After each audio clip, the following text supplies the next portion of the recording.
বাবরি মসজিদ আমাদের দেখার ভাগ্য হয়নি, কিন্তু ভারতে পড়াশোনার সুবাদে, বানারসে থাকার সুবাদে যে মসজিদ নিয়ে এখন আলোচনা হচ্ছে, যেটাকে বলা হয় জ্ঞানওয়াপী মসজিদ, যেটা বানারসের বিখ্যাত কাশী মন্দিরের পাশে অবস্থিত, একদম দেওয়ালের সাথে দেওয়াল লাগানো।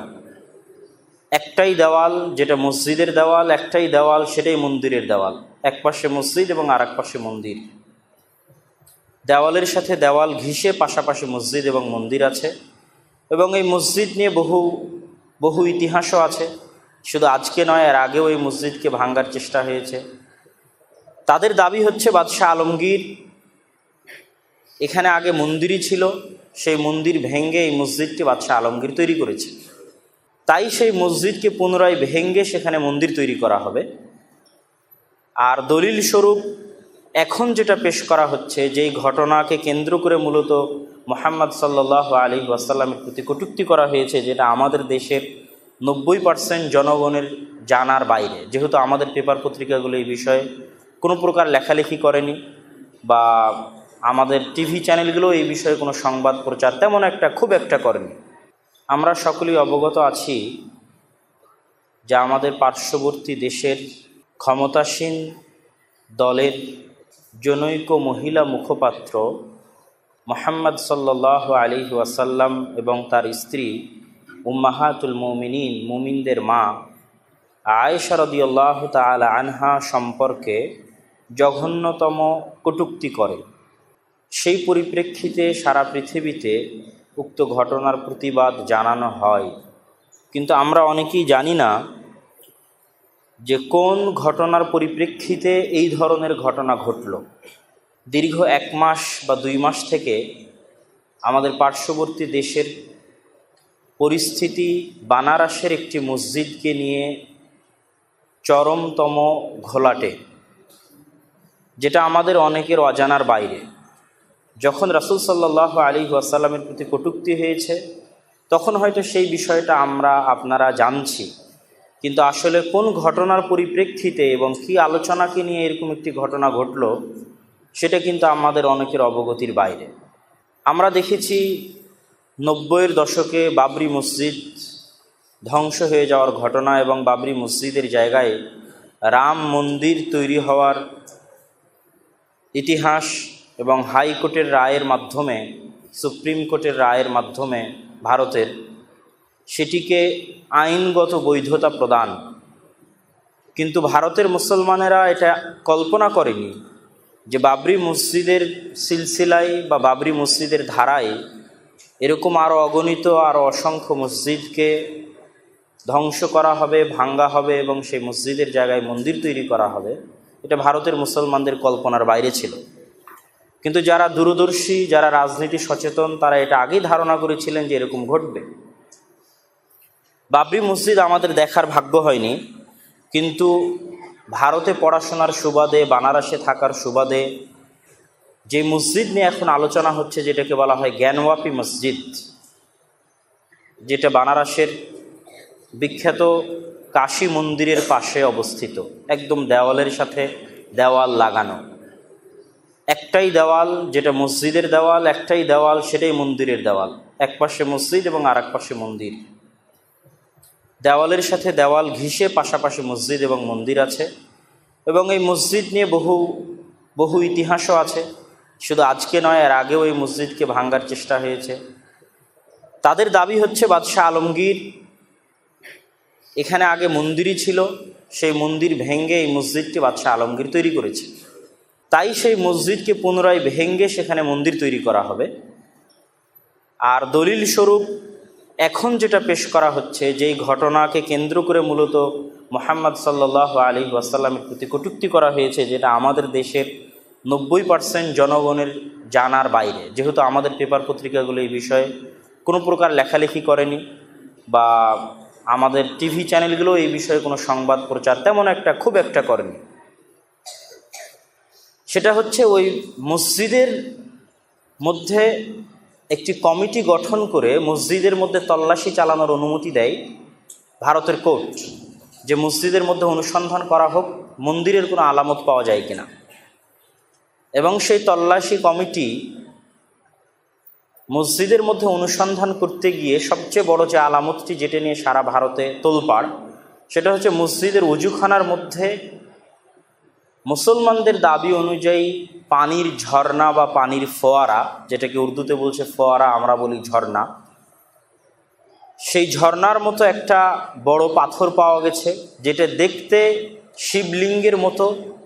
এই জন্য হিন্দুদের দাবি যে এটা হচ্ছে শিবলিঙ্গ, এখানে মন্দির ছিল, মন্দির ভেঙে বাদশাহ আলমগীর মসজিদ তৈরি করেছে, তার প্রমাণ হচ্ছে এই ওযুখানার মধ্যে আমরা শিবলিঙ্গ পেয়েছি। আর মুসলমানদের দাবি হচ্ছে এটা যুগ যুগ ধরে ঝর্ণা হিসেবে প্রবাহিত, এবং তার অনেক প্রমাণ এবং অনেক দলিল, অনেক যুক্তি মুসলমানদের পক্ষে আছে। যারা হিন্দুদের পক্ষ থেকে, বা আমি সরাসরি হিন্দু বলবো না, বরং ইসলাম বিদ্বেষী বলবো, এই জন্য যে অনেক হিন্দু আছে যারা সত্যটা জানে এবং যারা তাদের সাথে নেই, যারা মুসলিম বিদ্বেষী বা ইসলাম বিরোধিতার নামে ভারতের মাটিতে রাজনীতি করে, মুসলমানদের বিরোধিতার নামে যাদের ক্ষমতা দখল করে রাখতে চায়, হিন্দুদের ভোট ব্যাংক নিজেদের দখলে রাখতে চায়, তাদের এই দাবির জবাবে তাদের সবচেয়ে বড় একটা যুক্তি হচ্ছে, যদি এখানে ফোয়ারা থাকেই, ঝর্ণা থাকেই, তাহলে এখন সেখানে পানি প্রবাহিত হয় না কেন? বাদশাহ আলমগীর সেই সময় কি এমন প্রযুক্তি ছিল, যে সেই সময় তার কাছে কি এমন মেশিন ছিল যে মেশিন দিয়ে তিনি এখানে ঝর্ণা প্রবাহিত করতেন? এরকম অনেক যুক্তি তারা পেশ করে, কিন্তু তারা এটাও জানে না যে এখনকার যারা স্থাপত্য শৈলী বা স্থাপত্য শিল্পী, আজকের যুগের যারা ইঞ্জিনিয়ার, আর্কিটেক্ট ইঞ্জিনিয়ার, তাদের চেয়ে হাজার গুণ, শত গুণে বেশি জ্ঞানী, বেশি পণ্ডিত আর্কিটেক্ট ইঞ্জিনিয়ার এবং স্থাপত্য শৈলী মোগলদের ছিল। যার সবচেয়ে বড় প্রমাণ হচ্ছে তাজমহল, যেটা পৃথিবীর 7টি আশ্চর্য জিনিসের একটি, সপ্তাশ্চর্য। ওই তাজমহলে বাদশাহ শাহজাহানের আমলে এরকম অসংখ্য ঝর্ণাধারা আছে, যেটা মেশিন ছাড়াই অটোমেটিক পানি প্রবাহিত করতো এবং ঝর্ণা থেকে পানি বের হতো। এরকম কাশ্মীর সহ আরও বহু মসজিদে, বহু দর্শনীয় জায়গায় তাদের সময়ে তারা ঝর্ণা স্থাপন করেছিল, যেগুলোতে মেশিন ছাড়াই ঝর্ণা প্রবাহিত হতো, এবং তাজমহলের সামনের যে ঝর্ণা, সেগুলো এখনও সেইভাবেই চলমান আছে। সুতরাং এটি একটি ঠুনকো যুক্তি যে সেই সময় বাদশাহ আলমগীর বা তাদের কাছে কি এমন মেশিন ছিল যেই মেশিন দিয়ে তারা এই মসজিদে ঝর্ণা প্রবাহিত করতো, এটি ঠুনকো। বরং আজকের দিল্লির যে লালকেল্লা, আজকের যে তাজমহল, আজকের যে দিল্লির শাহী জামে মসজিদ, আজকের আগ্রার কেল্লা, ফতেহপুর সিক্রি, কুতুব মিনার, এরকম অসংখ্য স্থাপত্য শৈলী ভারতের মাটিতে মাথা উঁচু করে দাঁড়িয়ে আছে, যেগুলো প্রমাণ বহন করে যে আমাদের যুগের আর্কিটেক্ট ইঞ্জিনিয়ারদের চাইতে মুঘল আমলের আর্কিটেক্ট ইঞ্জিনিয়াররা শত গুণে, হাজার গুণে বেশি পারদর্শী ছিল। দ্বিতীয়ত, যদি এই দাবি সত্য হয় যে বাদশাহ আলমগীর সেখানে মন্দির ভেঙে মসজিদ তৈরি করেছিলেন, তাহলে বাদশাহ আলমগীর সবার আগে শিবলিঙ্গই ভাঙতেন। তিনি কোনো মতেই সেখানে শিবলিঙ্গ রাখতেন না। আপনারাই দাবি করছেন যে বাদশাহ আলমগীর মন্দির ভেঙে মসজিদ তৈরি করেছে, আবার আপনারাই বলছেন এখানে শিবলিঙ্গ পাওয়া গেছে। এটা পরস্পর বিরোধী দাবি। যদি এটা সত্য হয় যে বাদশাহ আলমগীর মন্দির ভেঙেছে, ভেঙে মসজিদ তৈরি করেছে, তাহলে সেখানে শিবলিঙ্গ নাই, সবার আগে উনি ওটাই ভাঙবেন। আর যদি এটা সত্য হয় যে ওখানে শিবলিঙ্গ আছে, তাহলে এই কথা মিথ্যে যে বাদশাহ আলমগীর এখানে মন্দির ছিল, সেটা ভেঙে এখানে মসজিদ তৈরি করেছে। বরং এটা 500 বছর 600 বছর থেকে এখানে মসজিদ ছিল, বাদশাহ আলমগীরের আগেও সেখানে মসজিদ তৈরি করা হয়েছে। সঠিক ইতিহাস অনুযায়ী যেটা জানা যায় যে বাদশাহ বাবর যখন দ্বীন ইলাহি বাস্তবায়ন করেন এবং হিন্দু মুসলমানকে একত্রে নিয়ে আসার চিন্তা ভাবনা করেন, তখনই মূলত তিনি এখানে মন্দির এবং মসজিদ পাশাপাশি তৈরি করিয়েছিলেন। আল্লাহু আ'লাম বিস-সাওয়াব।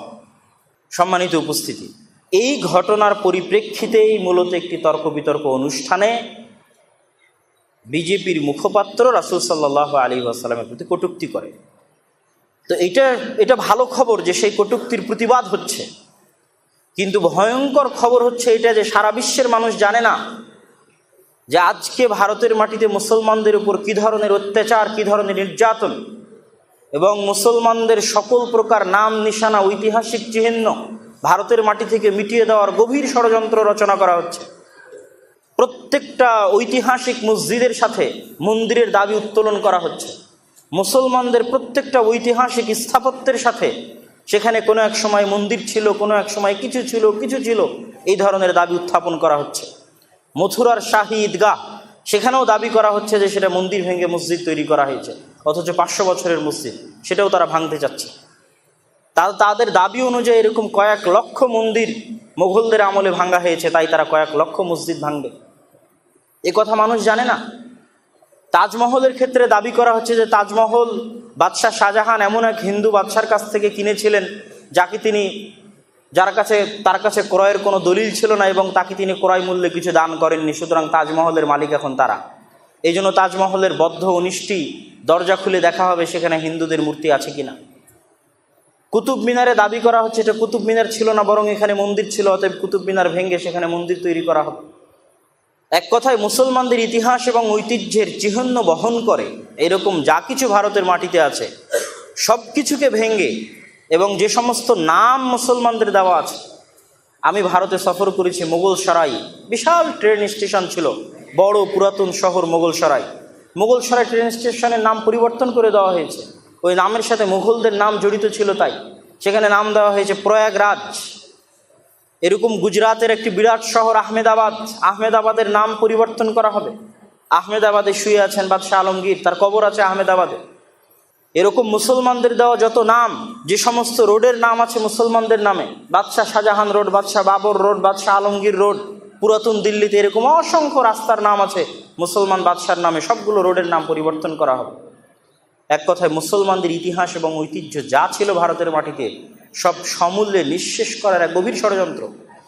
সুতরাং মুসলমানদেরকে এই বিষয়ে সচেতন থাকা উচিত যে শুধু মুহাম্মদ সাল্লাল্লাহু আলাইহি ওয়াসাল্লামের কটূক্তি তার একটি ঘটনার আলামত মাত্র, কিন্তু ইতিহাস বা পিছনের ঘটনা এবং পরিকল্পনা অনেক কিছুই। আমি মুহাম্মদ সাল্লাল্লাহু আলাইহি ওয়াসাল্লামের সম্মানে যে সমস্ত হাদিস এবং কোরআনের আয়াত আছে সেগুলো অবশ্যই বলবো, এবং আয়েশা রাদিয়াল্লাহু তাআলা আনহাকে অল্প বয়সে বিবাহ করার যে অভিযোগ সে বক্তব্যের মধ্যে উত্থাপিত হয়েছে সেটার উপরেও কিছু কথা বলবো ইনশাআল্লাহ। তার আগে মুহাম্মদ সাল্লাল্লাহু আলাইহি ওয়াসাল্লামকে কটূক্তি করার আগে যেভাবে ইসলাম বিদ্বেষী, মুসলিম বিদ্বেষী, যাদের রাজনীতি উদ্দেশ্য, ভোট ব্যাংক উদ্দেশ্য, আমি সকল হিন্দু ভাইকে এই দোষে দোষারোপ করতে চাই না, তারা যেভাবে এই সময়ে এই যুগে এসে মুঘল বাদশাহ, বিশেষ করে বাদশাহ আলমগীর রাহিমাহুল্লাহ, তার বিরুদ্ধে যেভাবে কটূক্তি এবং কুৎসা রচনা করছে, টিভি চ্যানেল, পেপার পত্রিকা, ইউটিউব, ফেসবুক, যেভাবে গালিগালাজ করা হচ্ছে, যা দেখলে গা শিউরে উঠবে। সেটা নিয়ে কিন্তু কেউ কথা বলছে না, সেটা নিয়ে কিন্তু কেউ প্রতিবাদ জানাচ্ছে না, ডিফেন্ড করছে না। শুধু তাই নয়, হতাশ হবেন, আশ্চর্য হবেন, যারা ভারতের রাজনীতি করে মুসলমানদের পক্ষ থেকে, তারাও নিজেদেরকে বারি উজ্জিম্মা ঘোষণা করছে বাদশাহ আলমগীর থেকে, তারাও নিজেদেরকে বারি উজ্জিম্মা ঘোষণা করছে মুঘল শাসকদের থেকে। মুঘল শাসকদেরকে বলা হচ্ছে আক্রমণকারী ভারতের উপর। ব্রিটিশদেরকে মাঝখান থেকে আউট করে দেওয়া হচ্ছে। ভারতের হিন্দুদের উপর ব্রিটিশরা অত্যাচার করেছে, মুসলমানদের উপর ব্রিটিশরা অত্যাচার করেছে। ব্রিটিশদেরকে মধ্যে থেকে আউট করে সব দোষ মুঘল বাদশাদের উপর চাপিয়ে দেওয়া হচ্ছে, বিশেষ করে বাদশাহ আলমগীরের উপর। কিন্তু ভারতের কোনো মুসলমানও বাদশাহ আলমগীরের পক্ষ নিয়ে, মুঘল শাসকদের পক্ষ নিয়ে কথা বলতে চাচ্ছে না। তারা নিজেদেরকে বাড়ি মুক্ত ঘোষণা করছে, বলছে আমরা মুঘলদের সন্তান নই, আমরা বাদশাহ আলমগীরের সন্তান নই। বাদশাহ আলমগীর আমাদের শাসক ছিলেন না, ভারতের শাসক ছিলেন। ঠিক আছে, ভারতের শাসক ছিলেন, কিন্তু তাদের দেওয়া ইতিহাস ঐতিহ্য তো মুসলমানদের ইতিহাস ঐতিহ্য। সম্মানিত উপস্থিতি, বাদশাহ আলমগীরের চরিত্রে যে সমস্ত কালিমা লেপন করা হচ্ছে তার সবচেয়ে বড় কালিমা হচ্ছে তিনি হিন্দু বিদ্বেষী ছিলেন এবং প্রচুর পরিমাণে মন্দির তিনি নাকি ভেঙেছেন এবং তিনি অত্যাচার করেছেন তার হিন্দু প্রজাদের উপর।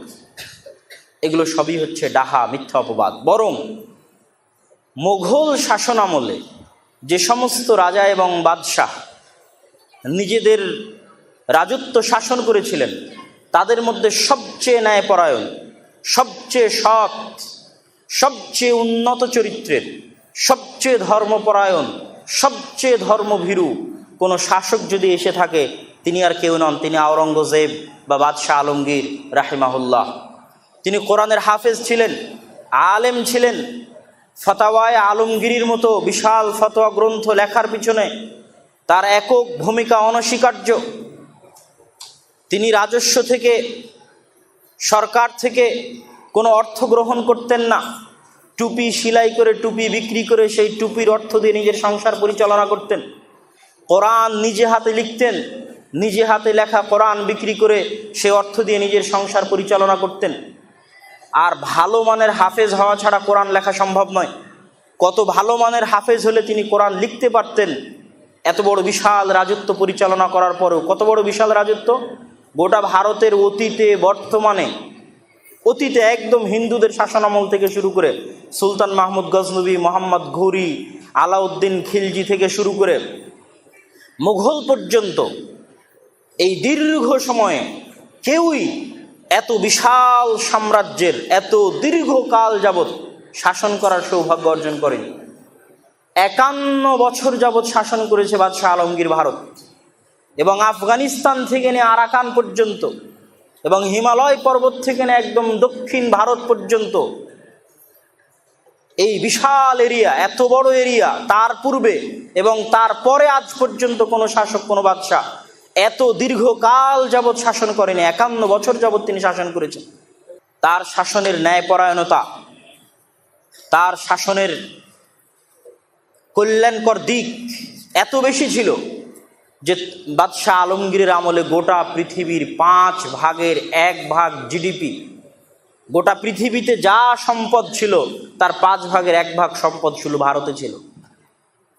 আজকে যারা ভারত শাসন করছে তারা দেখাক যে বাদশাহ আলমগীর যত টাকা, যত ধন দৌলত ভারতে জমা করেছিল আজকে তারা পাচ্ছে কিনা।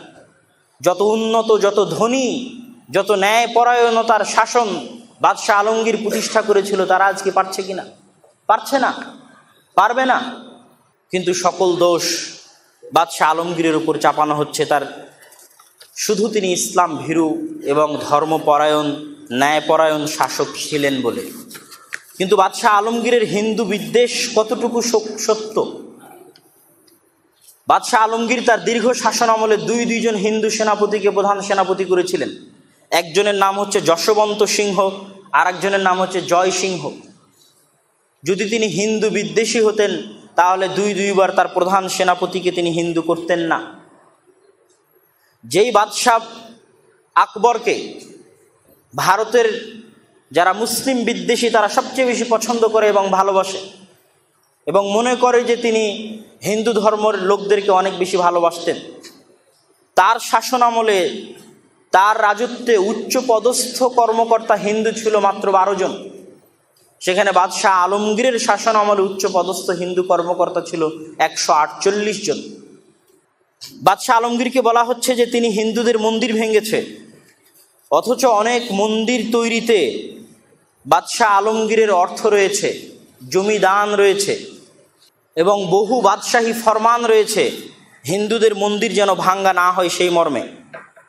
উজ্জয়িনীর মহাবালেশ্বর মন্দির, চিত্রকূটের বালাজি মন্দির, গৌহাটির উমানন্দ মন্দির, শত্রুঞ্জরির জৈন মন্দির, এলাহাবাদের সোমেশ্বরনাথ মহাদেব মন্দির, মহারাষ্ট্রের নান্দেড় জেলার মোহনপুরের দত্তাত্রেয় গুরু মন্দির, এই রকম অসংখ্য মন্দির আছে যেই মন্দিরগুলোর সংস্কার কাজে বাদশাহ আলমগীরের অর্থ ব্যয় হয়েছে। অসংখ্য গরিব দুস্থ হিন্দুকে তিনি সম্পদ দান করেছিলেন। এইরকম 48টি দানপত্র, যেটা অসহায় দুস্থ হিন্দুদেরকে দান করা হয়েছিল, বাদশাহ আলমগীরের এরকম 48টি দানপত্র ডক্টর কে দত্ত তার একটি বইয়ের মধ্যে জমা করেছে।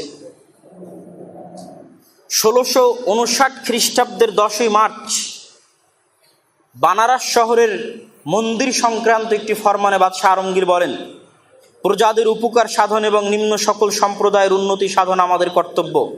সেজন্য আমাদের পবিত্র আইনানুসারে আমরা সিদ্ধান্ত গ্রহণ করছি যে পুরাতন মন্দিরগুলো বিনষ্ট করা হবে না, কিন্তু নতুন কোনো মন্দির সৃষ্টি করাও চলবে না।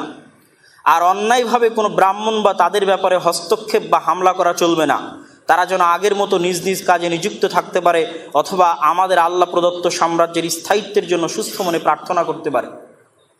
এই জায়গায় একটা জিনিস নোট করার মতো যে বাদশাহ আলমগীর নতুন করে মন্দির তৈরি করার ক্ষেত্রে তিনি কিছুটা বিরোধিতা ছিল মর্মে ইতিহাসে পাওয়া যায়, কিন্তু কোনো ব্রাহ্মণের ইবাদতে, কোনো মন্দিরে যেন তাদেরকে বাধাগ্রস্ত না করা হয়, তাদের মন্দির যেন নষ্ট করা না হয়, এই মর্মে 1659 খ্রিস্টাব্দের 10ই মার্চ তিনি ফরমান জারি করেন। নতুন মন্দিরের ক্ষেত্রে কেন তার এরকম নিষেধাজ্ঞা ছিল? তার যুগে যত নতুন মন্দির তৈরি করার চেষ্টা করা হয়েছে তার অধিকাংশগুলোই ছিল রাজনৈতিক কারণে। বাদশাহ আলমগীরের বিরুদ্ধে বিদ্রোহ করার কারণে সেই সমস্ত মন্দির তৈরি করে সেগুলোতে রাজনৈতিক আলোচনা এবং দেশের বিরুদ্ধে, রাষ্ট্রের বিরুদ্ধে বিদ্রোহ করার গোপন কল্পনা রচনা করা হতো, গোপন ষড়যন্ত্র করা হতো। এই জন্য তখন তিনি সেগুলোর বিরোধিতা করেছেন। কিন্তু অসংখ্য মন্দির তৈরিতে এবং মন্দির যেন ভাঙ্গা না হয় এই মর্মে তার আদেশ ছিল। আর এটার সবচেয়ে বড় দলিল হচ্ছে, একদিকে তারা দাবি করছে যে বাদশাহ আলমগীর কট্টর ইসলামপন্থী, আর আমরা জানি যে কট্টর ইসলামপন্থী সে কোশ্চেনকালে ইসলামের বিধান লঙ্ঘন করতে পারে না। যে বাদশাহ জীবনে কোনোদিন মদ স্পর্শ করেনি, যে বাদশাহ পবিত্র কোরআনের হাফেজ ছিল, যে বাদশাহ ফতোয়া আলমগীরের মতো বিশাল কিতাব লিখতে সহযোগিতা করেছিল, তিনি কোশ্চেনকালে ইসলামের বিরুদ্ধে যেতে পারেন না। আর ইসলামের বিরুদ্ধে না যাওয়া মানেই তো আল্লাহ সুবহানাহু ওয়া তাআলার সেই আদেশের পালন করা, যেখানে বিধর্মীদের ইবাদত গাহের নিরাপত্তা দেওয়ার জন্য জিজিয়া কর আদায় করতে বলা হয়েছে। বিধর্মীদের ইবাদতের নিরাপত্তা দেওয়ার জন্য জিজিয়া কর আদায় করা হয়। বাদশাহ আকবর জিজিয়া কর উঠিয়ে নিয়েছিলেন এবং 80 রকমের কর আরোপ করেছিলেন। আর বাদশাহ আলমগীর ওই 80 রকম কর উঠিয়ে দিয়ে পুনরায় জিজিয়া কর আরোপ করাতে বাদশাহ আলমগীরকে হিন্দু বিদ্বেষী বলা হচ্ছে। কিন্তু জিজিয়া কর কী জন্য নেওয়া হয় ইসলামে? ইসলামে জিজিয়া কর এই জন্য নেওয়া হয় যে সমস্ত বিধর্মীরা জিজিয়া কর দিবে তাদের মন্দির, তাদের মঠ, তাদের গির্জা এগুলোর হেফাজত এবং রক্ষা করার দায়িত্ব রাষ্ট্রের। তাদের নির্বিঘ্নভাবে তাদের ইবাদত করতে সুযোগ করে দেওয়ার দায়িত্ব রাষ্ট্রের, খেলাফতের, এই জন্য নেওয়া হয়। আর তার মানে এই নয় যে তিনি মুসলমানদের কাছ থেকে কোনো কর নিতেন না, মুসলমানদের কাছ থেকে জাকাত বাধ্যতামূলক নিতেন, মুসলমানদের কাছ থেকে ওসর বাধ্যতামূলক নিতেন। তাহলে মুসলমানদের কাছ থেকে জাকাত বাধ্যতামূলক নিচ্ছেন, ওসর বাধ্যতামূলক নিচ্ছেন, তাহলে আর বাকি যারা নাগরিক আছে হিন্দু, তাদের কাছ থেকে কিছুই নেবেন না? তাদের উপর 80 রকমের কর চাপিয়ে রেখেছিল বাদশাহ আকবর, সেগুলো সব উঠিয়ে নিয়ে মাত্র একটা কর আরোপ করলেন। এই জন্য তো তাকে ধন্যবাদ দেওয়া উচিত, এই জন্য তার শুকরিয়া আদায় করা উচিত। সেটা না করে আজকে ভারতের মাটিতে বাদশাহ আলমগীরের পবিত্র চরিত্রে কালিমা এবং কলঙ্ক লেপন করার চেষ্টা করা হচ্ছে। সম্মানিত উপস্থিতি, বাদশাহ আলমগীরের চারিত্রিক উন্নতি সম্পর্কে দুটি সংক্ষিপ্ত ঘটনা বলে আজকের এই পর্বের আলোচনা শেষ করব।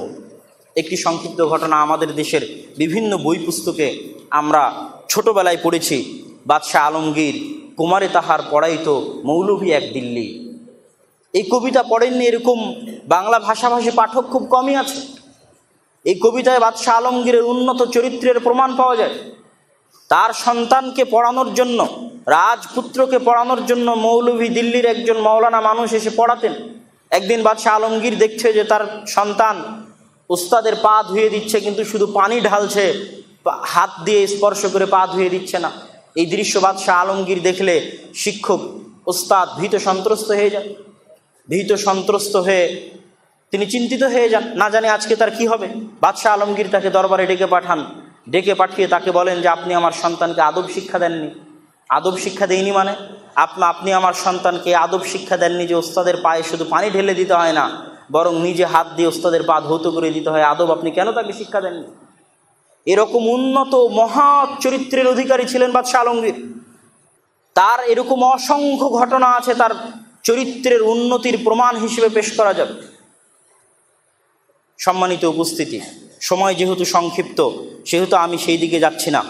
বাদশাহ আলমগীর যখন মৃত্যুবরণ করেন তখন তিনি মাত্র অল্প সংখ্যক কিছু টাকা রেখে গেছিলেন, যেই টাকা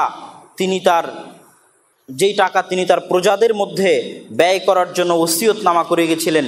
এবং তার জীবনের আরেকটি গুরুত্বপূর্ণ ঘটনা যে তিনি তার পিতা শাহজাহানকে রাজ দরবারে বন্দি করে রেখেছিলেন মর্মে তার বিরুদ্ধে অপপ্রচার করা হয়।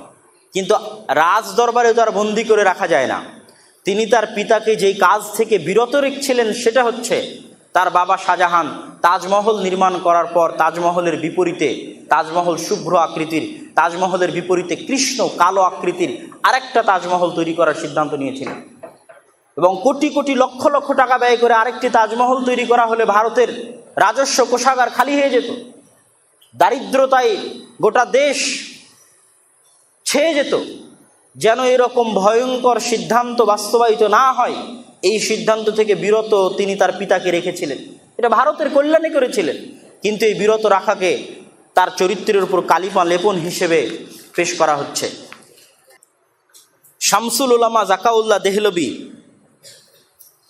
বাদশাহ আলমগীরের শেষ সময়ের ওসিয়তনামায় উল্লেখ করেছেন যে তার টুপি সেলাই করে অর্জিত অর্থের অবশিষ্ট 4.5 রুপি দিয়ে আমার কাফন দাফনের ব্যবস্থা করবে এবং কোরআনের কপি তৈরি করে অর্জিত অবশিষ্ট 805 রুপি গরিব দুঃখীদের মধ্যে বন্টন করে দিবে। শাসক জীবনের এই 51তম বর্ষের শেষ সময়ে, মৃত্যুর সময়ে এটাই ছিল তার রেখে যাওয়া সম্পদ।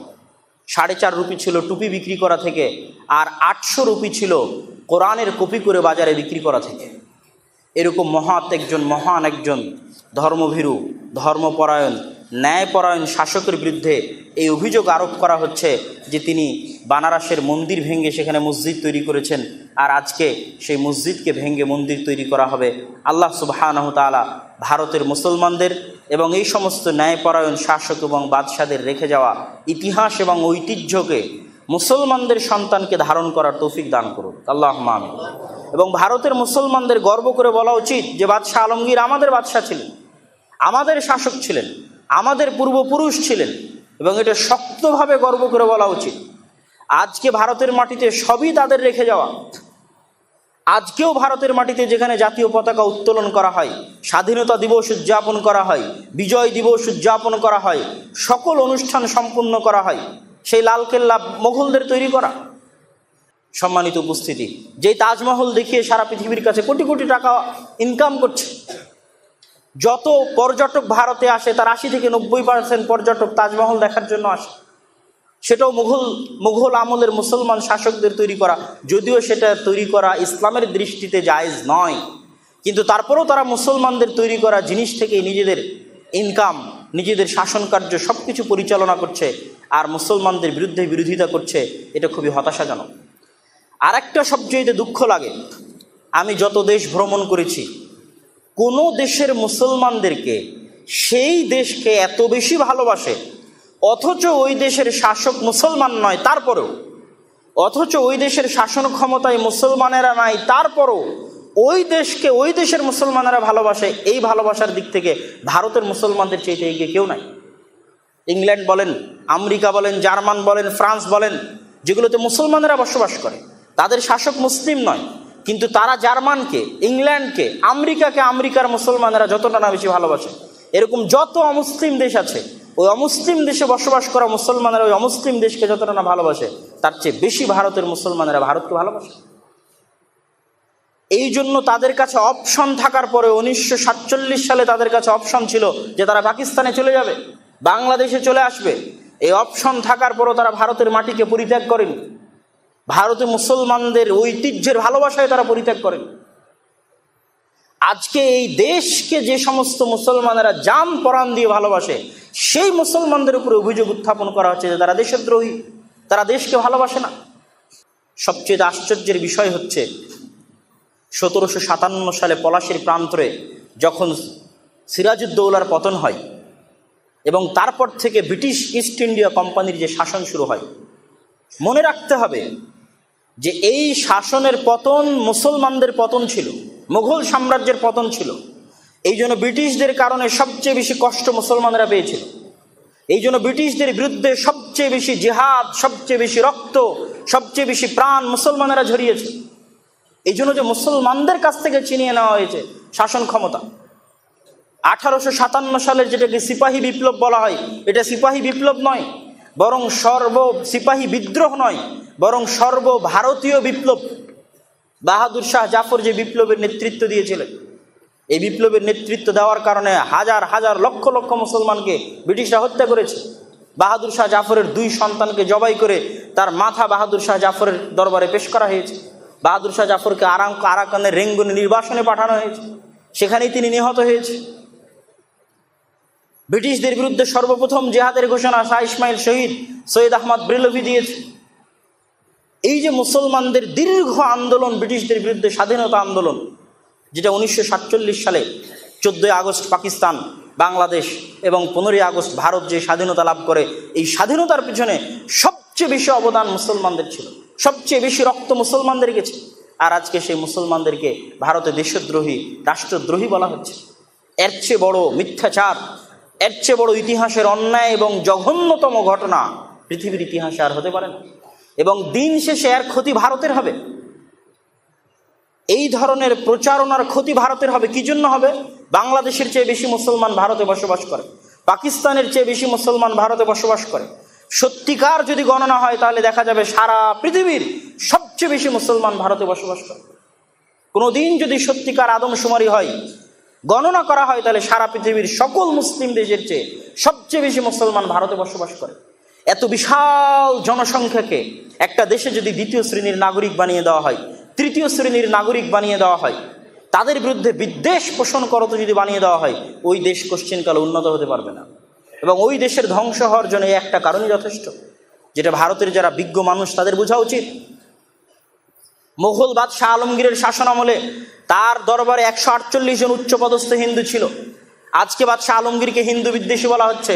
আজকে বিজেপি সরকারের শাসন আমলে কতজন মুসলমান উচ্চপদস্থ আছে? বাদশাহ আলমগীরের শাসন আমলে দুইজন প্রধান সেনাপতি ছিল মুসলমানদের। আজকে ভারতের সেনাবাহিনীতে কতজন আছে মুসলমান?